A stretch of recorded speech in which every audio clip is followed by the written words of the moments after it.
Dear student, कल आपको probability के विषय में आपको पढ़ाए थे। प्रोबेबिलिटी में हम बताए थे आपको कि प्रोबेबिलिटी का हम लोग अध्ययन किस चीज़ों के लिए करते हैं, यानी स्टडी के विषय में बताए।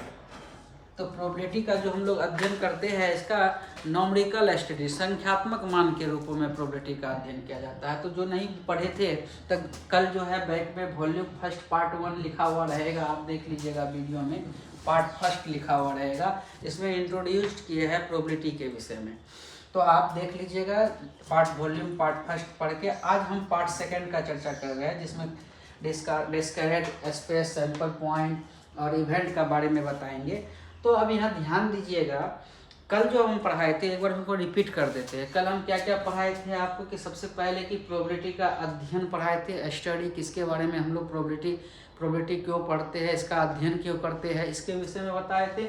और प्रोबेबिलिटी का खोजकर्ता के विषय में बताए थे कि कितने साइंटिस्ट मिलकर प्रोबेबिलिटी का खोज किया है। जो नहीं पढ़े वो पार्ट फर्स्ट वाले वीडियो में जाके देख लीजिएगा, उसका थोड़ा सा बता रहे हैं, आप रिपीट कर रहे हैं।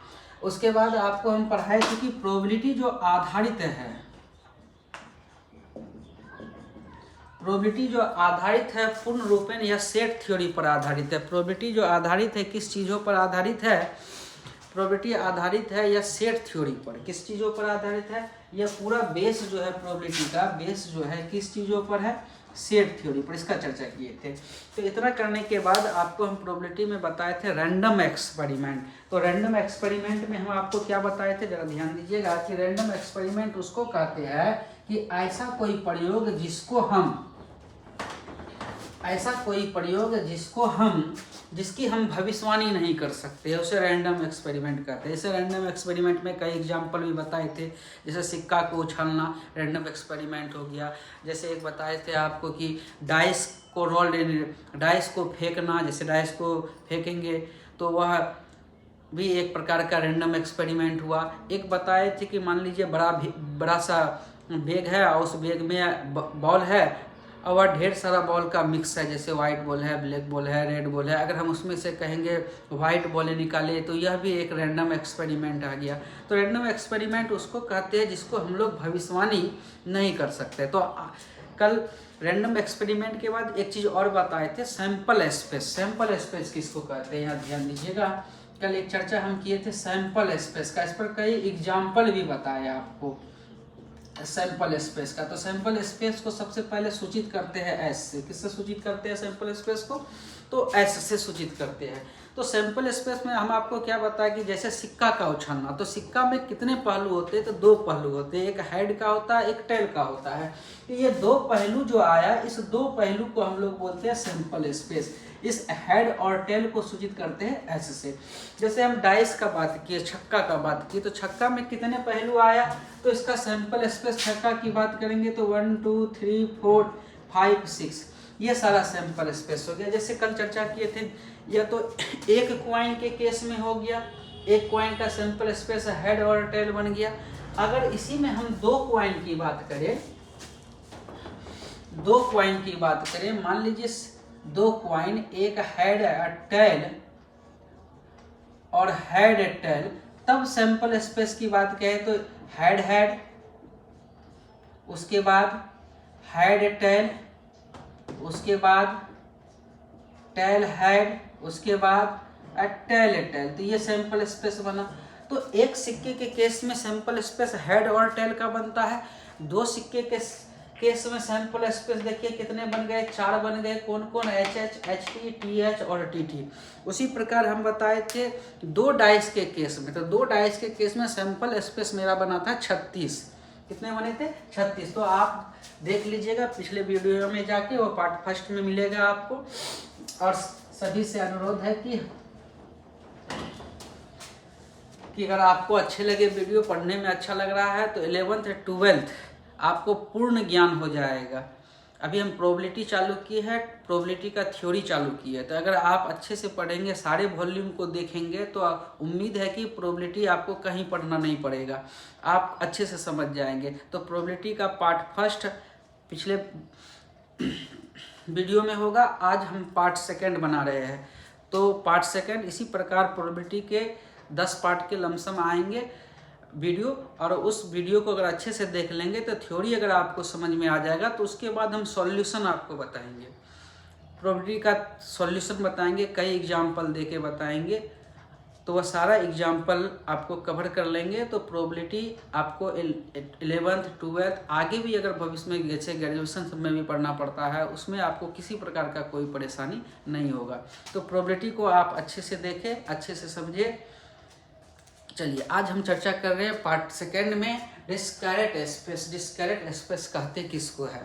तो discrete space a finite sample space is called. एक फाइनाइट का मतलब हो गया ऐसा सेट जिसको हम लोग गिन सके, या ऐसा समझ जाइए सीधा डिस्क्रीट स्पेस का मतलब ए फाइनाइट सैंपल स्पेस, यानी सैंपल स्पेस को ऐसा सैंपल स्पेस जिसको हम लोग गिन सके, ऐसा सैंपल स्पेस जिसको हम लोग गिन सके इज कॉल्ड, इसी को कहते हैं डिस्क्रीट स्पेस। जैसे एग्जाम्पल की बात करेंगे तो एग्जाम्पल पर आते हैं तो हम क्या बोले समझिएगा, ए फाइनाइट सैंपल स्पेस, ए माने कोई सैंपल स्पेस या किसी सैंपल स्पेस जिसे हम क्या कर सकते हैं, गिन सकते हैं, उसे हम डिस्क्रीट स्पेस कहते हैं। उसे क्या कहते हैं, डिस्क्रीट स्पेस। एग्जाम्पल की बात करें जैसे सिक्का, सिक्का के दो पहलू को हम गिन सकते हैं, हेड एंड टेल, तो यह मेरा हो गया सैंपल स्पेस।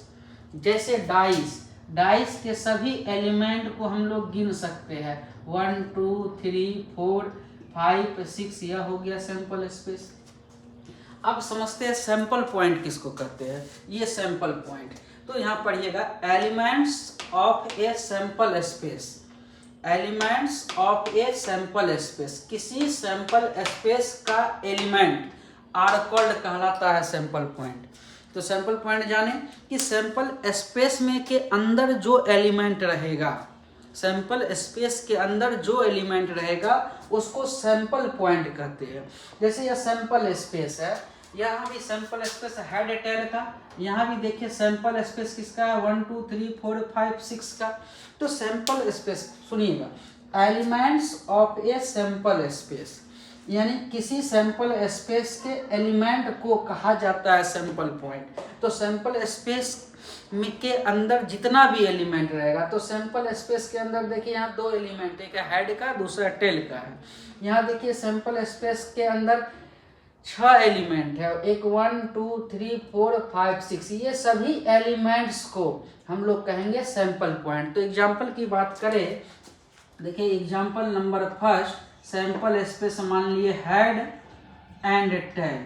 तो ये जो एच देखते हैं, हेयर, हेयर का मतलब यहाँ एच, ये जो एच आप देख रहे हैं, इस एच को हम लोग बोलेंगे सैंपल पॉइंट। इस एच को क्या बोलेंगे, सैंपल पॉइंट। तो जाने गए सैंपल पॉइंट किसको कहते हैं, तो कहते हैं elements of A sample point, किसी सैंपल पॉइंट्स के एलिमेंट्स इज कॉल्ड कहलाता है सैंपल पॉइंट। तो सैंपल स्पेस में देखिए हेड एंड टेल है, तो सैंपल स्पेस के अंदर जितने भी एलिमेंट हो उसको कहेंगे सैंपल पॉइंट। तो सैंपल स्पेस जैसे एग्जांपल में ले लिए एस बराबर हेड एच एंड टी, तो एच हेड का काम किया, टी टेल का काम किया, तो ये हेड और टेल को कहते हैं सैंपल पॉइंट। तो हम बोल सकते हैं here H is A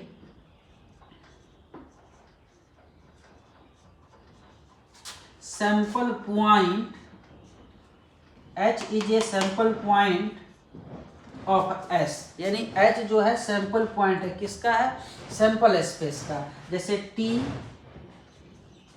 is a sample point of S, T भी जो सैंपल स्पेस का क्या हो गया, सैंपल पॉइंट। अब आइए आगे बढ़ते हैं, तो आज जाने डिस्क्रीट स्पेस, सैंपल पॉइंट। अब आइए इवेंट, इवेंट का मतलब क्या, घटना, घटना।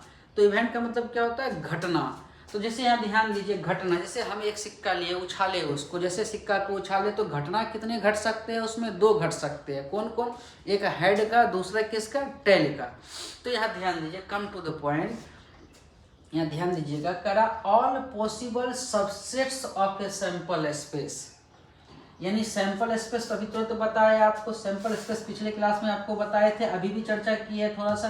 तो सैंपल स्पेस, तो ए सैंपल स्पेस, किसी सैंपल स्पेस के सभी संभव सबसेट्स को, कितने सबसेट्स हो सकते हैं, यहाँ ध्यान दीजिए, किसी सैंपल स्पेस के सभी संभव सबसेट्स को कहा जाता है इवेंट। इवेंट का मतलब हो गया घटना। तो समझिएगा एग्जांपल पर, मान लीजिए sample space head and tail है, तो इसमें कितने घटना घट सकते, कितने घटना हो सकते हैं।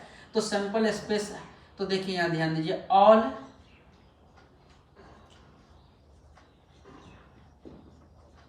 पॉसिबल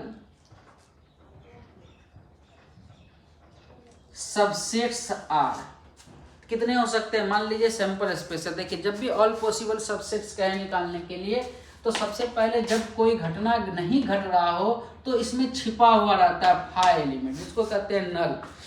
तो फाई छिपा रहता है। उसके बाद देखिए घटना या तो एच का होगा, या तो टी का होगा, या एच टी। तो कितने घटना हो गए, 1 2 3 4। तो ऑल पॉसिबल सबसेट्स आर कितने हो गए, फाई, एच टी और एच टी। यानी समझिएगा, अगर किसी सैंपल स्पेस में 2 एलिमेंट्स है तो उसका सबसेट्स कितना होगा, तो 4 होगा। तो या आप एक चीज यहाँ ध्यान दीजिए, पहाड़ा रख दीजिएगा, 2 पर पावर n याद रखिएगा, 2 पर पावर n याद रखिएगा। अगर मान लीजिए सैंपल स्पेस में 2 एलिमेंट है तो 2 पर पावर 2 कितने सबसेट्स बनेंगे, 4। अगर सैंपल स्पेस पे मान लीजिए 3 एलिमेंट है, इस सैंपल स्पेस पे मान लीजिए 3 एलिमेंट है, तो 2 पर पावर 3 तो कितने एलिमेंट बनेंगे, तो 8। तो ये याद रखिएगा। तो जैसे 3 एलिमेंट का मान लीजिए सेट्स थ्योरी में आप पढ़े होंगे, ऑल पॉसिबल सबसेट्स आर से, मान लीजिए सेट्स में यह एलिमेंट है 1 2 और 3, सेट्स में पढ़े होंगे आप, ऑल पॉसिबल सबसेट्स आर कितने हो सकते हैं। तो देखिए एक तो 5 हो गए, एक 1 हो गए, एक 2 हो गए, एक 3 हो गए। तो 1 1 1 का हो गया एलिमेंट। अब एक बार 2 के साथ आइए, एक 1 2, फिर क्या 2 3, फिर क्या 3 1। देखिए 1 2 3 4 5 6 एक 7। अब बच गया कितना, 3 एलिमेंट, कौन कौन, 1 2 3। तो ये ऑब्जेक्टिव में भी आता है, पूछेगा हाउ पॉसिबल सबसेट्स आर कितना।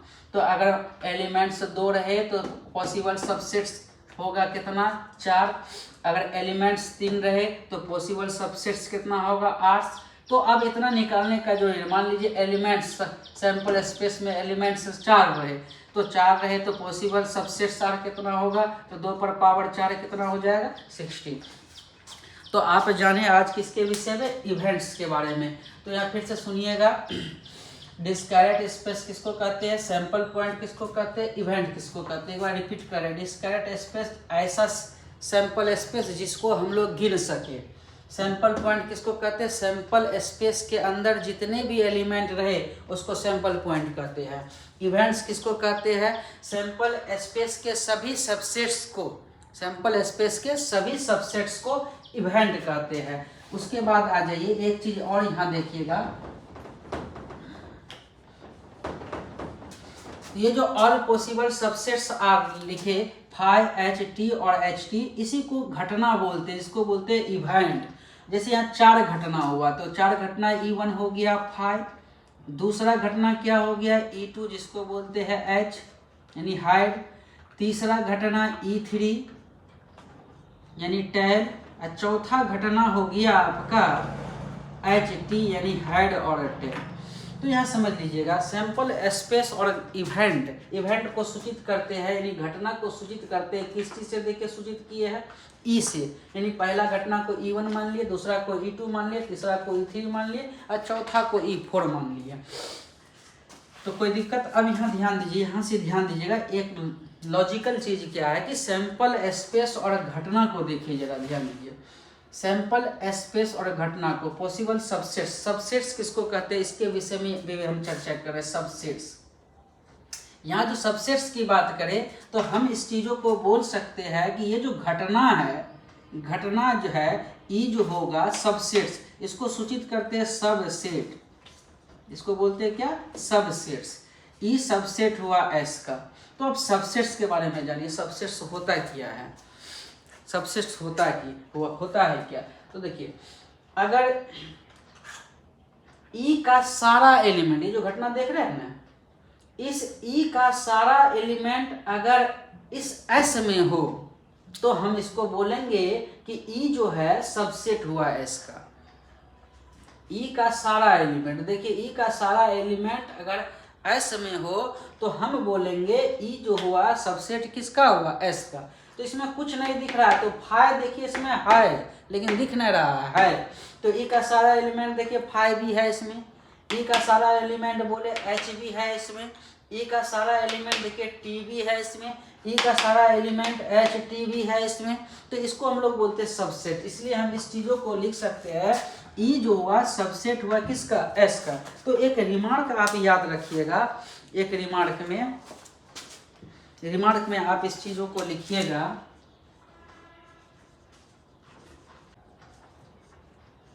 If E be an event of sample space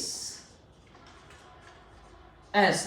देखिए इससे क्या पता चला, ई जो है ये जो सारा घटना है, ये घटना किसका है, सैंपल स्पेस एस का। तो if E be an event of sample space S, तो देन का मतलब हो गया तब हम लिख सकते हैं ई जो हो गया सबसेट हो गया एस का। तो सबसेट समझ में आया। तो यहाँ ध्यान दीजिए, सबसेट्स किसको कहते हैं, ये जो सबसेट्स देख रहे हैं तो समझिएगा ई का सारा एलिमेंट, देखिए ई का सारा एलिमेंट अगर एस में रहे तो ऐसे चीजों को बोला जाता है ई जो हुआ सबसेट हुआ किसका, एस का। ई जो सबसेट हुआ किसका, एस का।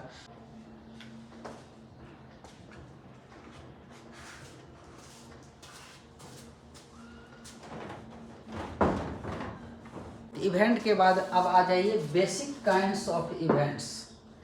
बेसिक काइंड्स ऑफ इवेंट्स कितने प्रकार के होते हैं, देखिए हम 4 प्रकार दिखाए हैं। एक नल इवेंट, इम्पॉसिबल इवेंट, एक sample event, mixed event, sure event. तो ये चारों प्रकार को अच्छे से जानिए, किसको कहेंगे नल इवेंट, किसको कहेंगे सिंपल इवेंट, किसको कहेंगे मिक्स्ड इवेंट, किसको कहेंगे श्योर इवेंट। तो यहाँ ध्यान दीजिएगा, करा an event having no element, ऐसा कोई घटना जो घटता ही नहीं हो, तो वैसे घटने को कहेंगे नल इवेंट, और इसको सूचित करते हैं फाई से। इसको किससे सूचित करेंगे, फाई से। जैसे यहाँ ध्यान दीजिए, इस चीज़ों का एग्जाम्पल को समझिए, देखिए नल इवेंट है कि नहीं है। Drawing a white ball from A bag, यानी कोई बैग है, बैग में जो है सिर्फ वाइट बॉल रखा हुआ है। Containing all black ball is an impossible event या नल इवेंट। करा है एक भरा बैग है, भरा बैग में जो है आपका वाइट बॉल है, और कंटेनिंग आपको निकालने के लिए कह रहे हैं आपको कौन सा बॉल, ब्लैक बॉल। बताइए वाइट बॉल है बैग के अंदर, अब ब्लैक बॉल निकलेगा। तो ऐसे घटने को हम लोग किस में रखे गए हैं, घटना घटित ही नहीं होगा, तो ऐसे घटना को कहेंगे नल इवेंट या इम्पॉसिबल इवेंट। अब आते हैं सिंपल इवेंट। सिंपल इवेंट किसको कहते हैं, करा an event having one element, N event having one element, ऐसा कोई घटना जिसमें घटना का क्रम सिर्फ एक घटित हो, ऐसे घटना को सिंपल इवेंट कहते हैं। ऐसे एग्जाम्पल पर आते हैं, जैसे E1 एक घटना हुआ तो यह सिंपल इवेंट हो गया। एक और ले लेते हैं, T हो गया तो यह सिंपल इवेंट हो गया। यानी घटना यानी एलिमेंट्स, यानी सैंपल स्पेस से जो घटना घटेगा उसमें अगर एक एलिमेंट रहे तो उसको सिंपल इवेंट कहा जाता है। फिर आ जाइए मिक्स्ड इवेंट किसको कहेंगे, करा an event having more than one element, यानी एक से अधिक जब घटना घटे, एक से अधिक जब घटना घटे, ऐसे घटना को मिक्स्ड इवेंट कहते हैं। जैसे एग्जाम्पल पर आते हैं,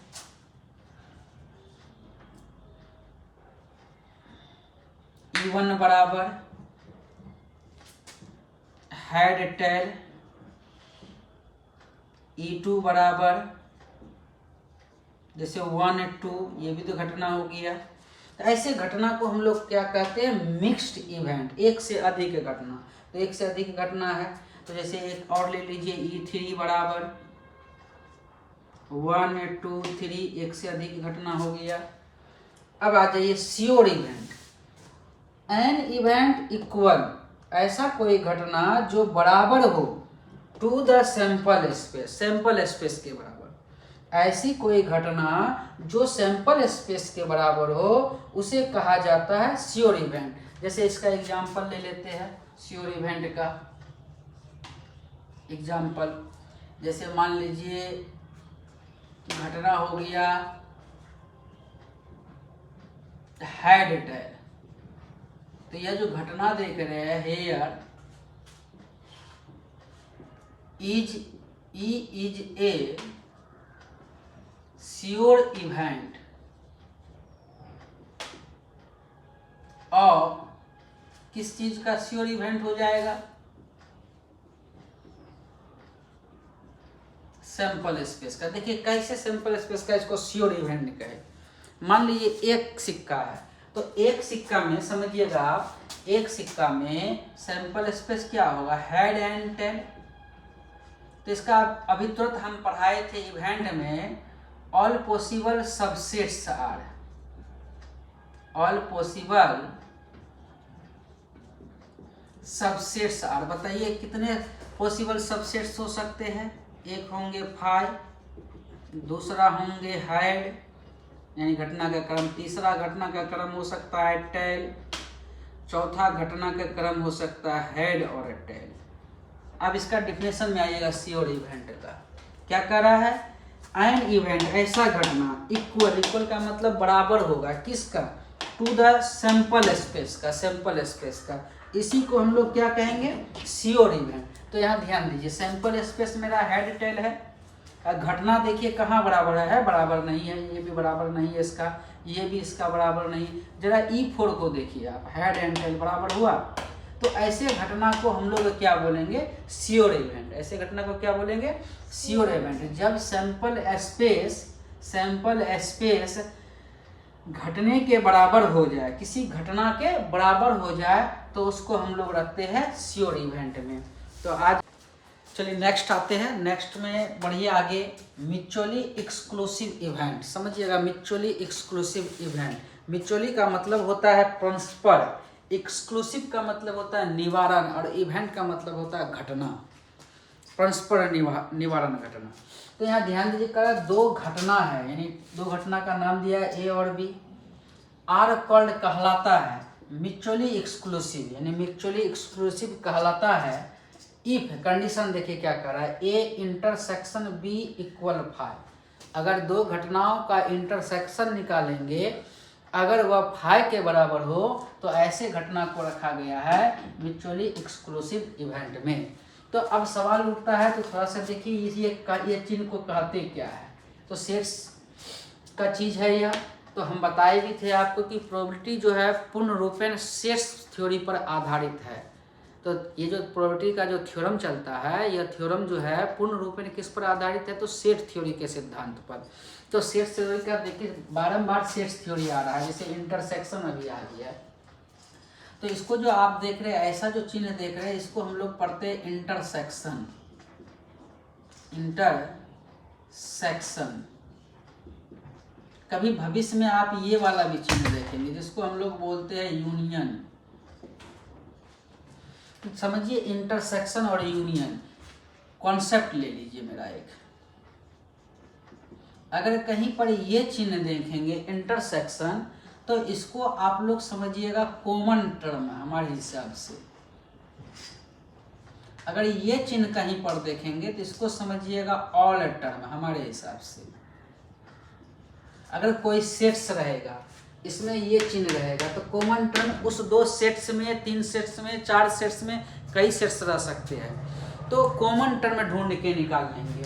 जैसे यू रहेगा, यू को बोलते हैं यूनियन। देखिए यूनियन लिखे है, यूनियन का मतलब होता है ऑल टर्म्स। ढेर सारा सेट्स रहेगा, तो सारे सेट्स के एलिमेंट्स को लिखना है, उसको कहते हैं ऑल टर्म, जिसको सूचित करते हैं यूनियन से। जैसे एग्जाम्पल हम लेते हैं इस पर, कह रहा है म्यूचुअली एक्सक्लूसिव इवेंट वही होगा जब ए इंटरसेक्शन बी का मान क्या हो जाएगा 5। तो एग्जांपल पर आइए, जैसे ए बराबर हम एक ले लेते हैं एलिमेंट 1 3 5, बी बराबर एलिमेंट ले लेते हैं, ये ओड का ले लिए, अब इवेन का ले लेते हैं जैसे 2 4 6। अब ए इंटरसेक्शन बी निकालेंगे, तो बताइए ए इंटरसेक्शन बी निकालिए, तो इंटरसेक्शन का मतलब कॉमन टर्म लिखे हैं, तो बताइए एक एलिमेंट 1 3 5 के एलिमेंट है ए में, 2 4 6 का एलिमेंट है बी में, तो बताइए इस दोनों से कोई ऐसा है जो दोनों में है? तो आपको दिख रहा होगा कोई दोनों में नहीं है। तो ऐसे चीज़ों को क्या बोलेंगे, ए इंटरसेक्शन बी को क्या बोलेंगे 5। तो ऐसे ही चीज़ों को रखा गया है किसमें, म्यूचुअली एक्सक्लूसिव इवेंट में। ए इंटरसेक्शन बी बराबर 5 आया, तो अब लिखेंगे हेयर ए इंटरसेक्शन बी बराबर 5 वेयर जहां, तब लिखेंगे A and B are mutually MUTUALLY exclusive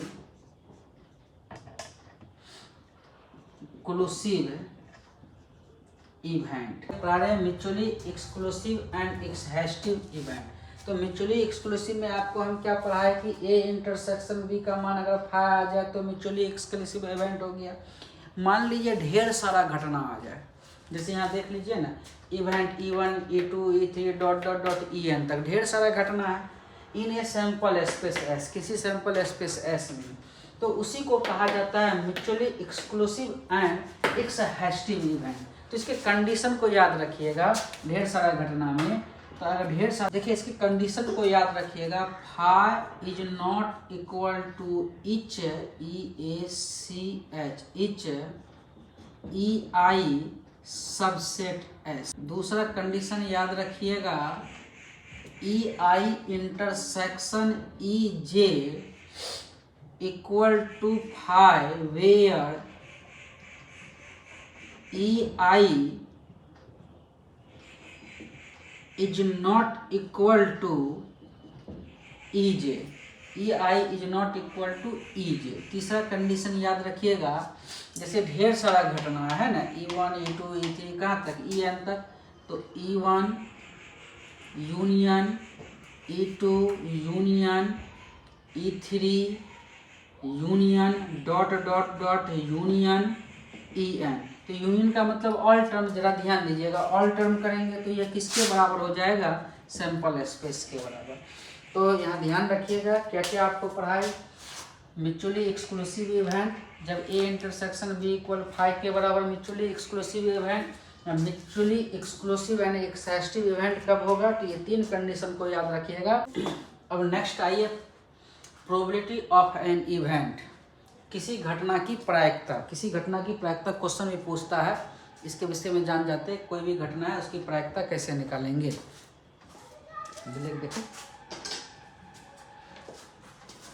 तो probability of an event, next में आइए, प्रोबेबिलिटी ऑफ एन इवेंट, किसी घटना की प्रायिकता, इसके विषय में क्वेश्चन भी आता है, समझिएगा। Probability of event an event in a sample space S, यानी किसी सैंपल स्पेस S में घटना को क्या माने ई, तो किसी सैंपल स्पेस S में कोई घटना ई की प्रायिकता, तो ई की प्रायिकता को लिखा जाता है PE, जिसको हम लोग बोलते हैं घटना की प्रायिकता।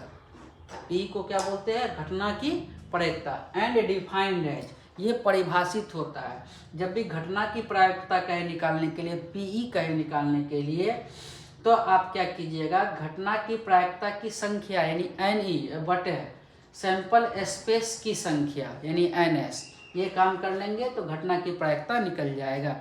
तो अब आ जाइए, क्वेश्चन भी दिए है, करा फाइंड का मतलब निकाले, the chance of appearing 6 in a throw of a die, यानी कोई छक्का है जिसको फेंकते हैं हम, in a throw of a die. तो यहाँ ध्यान दीजिए, कोई छक्का को हम फेंकते हैं, कह रहा है कि 6 आने की प्रायिकता निकाले। कि छक्का को जब फेंकेंगे तो उसमें 6 कितने बार में आएगी, उसकी करा प्रायिकता निकाले। तो यहाँ ध्यान दीजिए 6 की प्रायिकता करा निकालने के लिए तो किस चीज़ को फेंक रहे हैं, तो छक्का के केस में 6 की प्रायिकता को करा निकालने के लिए। तो सैंपल स्पेस पहले पता करेंगे। देखिए प्रायिकता निकालने के लिए क्या चीज़ चाहिए, घटना चाहिए और सैंपल स्पेस चाहिए। तो यहाँ से गिवन या लेट मैंने माना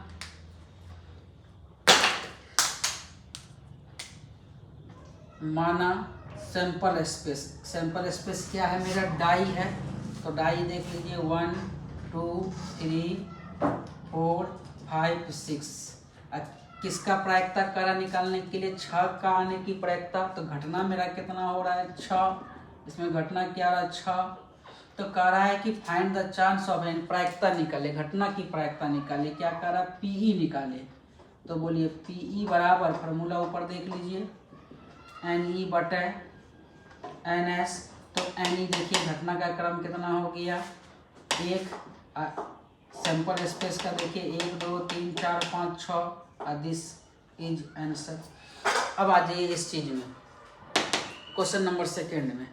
क्वेश्चन नंबर सेकंड करा फाइंड द प्रोबेबिलिटी निकाले ऑफ गेटिंग हेड्स की प्रोबेबिलिटी निकाले ऑन बोथ द कॉइन, यानी 2 सिक्का है, in the toss of 2 coin, यानी 2 सिक्का को जब टॉस करते हैं तो 2 सिक्का के टॉस के केस में हेड की प्रोबेबिलिटी निकाले। तो चलिए यहाँ देखिए, यहाँ समझिएगा, ये क्वेश्चन को समझ लिए तो ये क्वेश्चन भी बनाना आपके लिए आसान है। तो 2 सिक्का को जब टॉस करते हैं तो 2 सिक्का के टॉस के केस में हेड की प्रोबेबिलिटी निकाले। तो सबसे पहले हेड की प्रोबेबिलिटी निकालने के लिए हमें NE चाहिए और NS चाहिए। तो चलिए NS निकालते हैं। सबसे पहले S निकालते, तो बताइए S जो निकालेंगे तो कितने सिक्के हैं, तो 2 कॉइन है। तो 2 कॉइन लीजिए HT गुने HT, 2 कॉइन हुआ। तो बताइए सैंपल स्पेस तो पढ़ाए थे, इससे पीछे पढ़ाए सैंपल स्पेस कितने होंगे, तो 4 होंगे। एक हो गया HT HH HT TH TT। अब घटना आ जाइए, 2 सिक्के को जब उछाले तो करा हेड की आने की प्रायिकता ज्ञात कर। जैसे दोनों सिक्का उछाले, इसमें भी हेड आना चाहिए और इसमें भी हेड आना चाहिए। तो हेड की प्रायिकता करा निकालने के लिए तो देखिए घटना भी पता चल गया, हेड की प्रायिकता यानी HH के विषय में बोल रहा है। अब यहाँ से निकालना है प्रायिकता यानी PE बराबर, तो NE बटे NS। तो बोलिए NE बटे NS। तो घटना का क्रम कितना है यहाँ 1। बोलिए NS घटना का क्रम कितना है 1 में 4, यानी 1 2 3 4 यानी 1/4। This is answer. तो आज आपको हम पढ़ाए प्रोबेबिलिटी ऑफ इवेंट। तो आज आपका क्लास जो है आपका जो है यहीं तक रहने देते हैं। तो आगे जो इसके विषय में जानेंगे, आप पार्ट 3 बनाएंगे वीडियो, तो आप इसमें पार्ट 3 में पढ़ सकते हैं इससे आगे। तो सभी से आपसे अनुरोध है कि नए चैनल बनाए हैं, नए इस प्लेटफॉर्म पर आए हैं, तो आपसे नम्र निवेदन है, अनुरोध है कि आप सब्सक्राइब कर दीजिए और बेल आइकन दबा दीजिए। जय हिंद, थैंक्स।